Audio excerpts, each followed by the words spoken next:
అనుకోని సంక్షోభం ఎదురైనటువంటి వేళ ప్రపంచ పరిణామాల మీద అమర్నాథ్ వాసిరెడ్డి గారికి సంబంధించిన ఒక కథనం చూద్దాం. స్లేట్ వ్యవస్థాపకులు దేశం లేని తరం ఇంత అన్యాయమా, లైఫ్లో ఇలా కూడా జరుగుతుందా? వాళ్ళలో అందరూ కాకపోయినా ఎక్కువ మంది బాగా చదువుకున్నారు. తెలుగువాడి కలల తీరం అమెరికాకి వెళ్ళారు, సాఫ్ట్వేర్ ఉద్యోగం సాధించారు, అక్కడే స్థిరపడ్డారు, కుటుంబం అక్కడే పిల్లలు పుట్టారు, జన్మతః అమెరికా పౌరులు అయ్యారు. ఏదో చిన్న చిన్న కష్టాలు తప్పించి ఇప్పటిదాకా జీవితం హాయిగా సాగిపోయింది. గత 2 ఏళ్లుగా కలవరపెట్టే రకరకాల వార్తలు, ఇది ఇప్పుడు తమ దాకా వచ్చింది. మరికొన్నేళ్ల గ్రీన్ కార్డు వచ్చేస్తుంది అనుకుంటున్న తరుణంలో కృత్రిమ మేధానండి, ఆర్థిక మాంద్యం లేదా ట్రంప్ విధానాలు కారణం ఏదైతేనే ఉద్యోగం పోయింది. కొత్త వీసా రూల్స్ ప్రకారం 60 రోజుల్లో కొత్త ఉద్యోగం ఎదుర్కోవాలి, లేదా వెజిటర్స్ వీసాకు మారాలి. అది 6 నెలలే.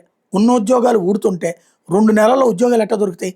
సామాజికంగా మానసికంగా అమెరికాలో స్థిరపడిపోయారు, తమది అనుకున్నారు. నిజమే, అక్కడే పుట్టి పెరిగారు, కానీ ఇక్కడే పుట్టి పెరిగారు, కానీ 5 ఏళ్ళు 10 ఏళ్ళు 15 ఏళ్ళు అక్కడే ఉన్నారు.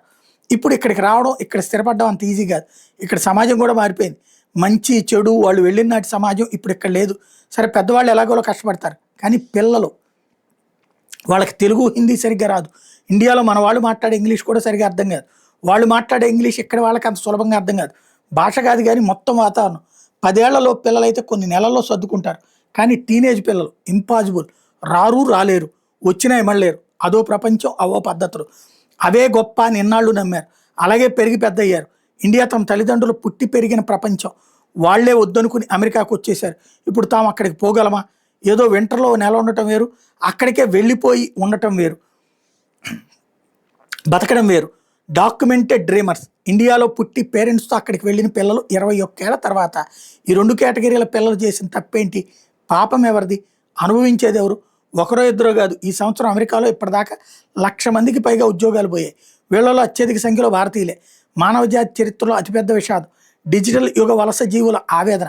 అమెరికా వాళ్ళని రమ్మంది, వారి సేవల్ని వాడుకుంది, ఆర్థికంగా బలపడింది. ఇప్పుడు నిర్దాక్షిణ్యంగా వెళ్ళమంటుంది. ఎక్కడికి పోవాలి, ఎలా బతకాలి? చెట్టుని నేల నుంచి పీకి విసిరేస్తే ఈ అన్యాయాన్ని ప్రశ్నించే వాళ్ళు ఎవరు? దీనికి పరిష్కారం ఏంటి?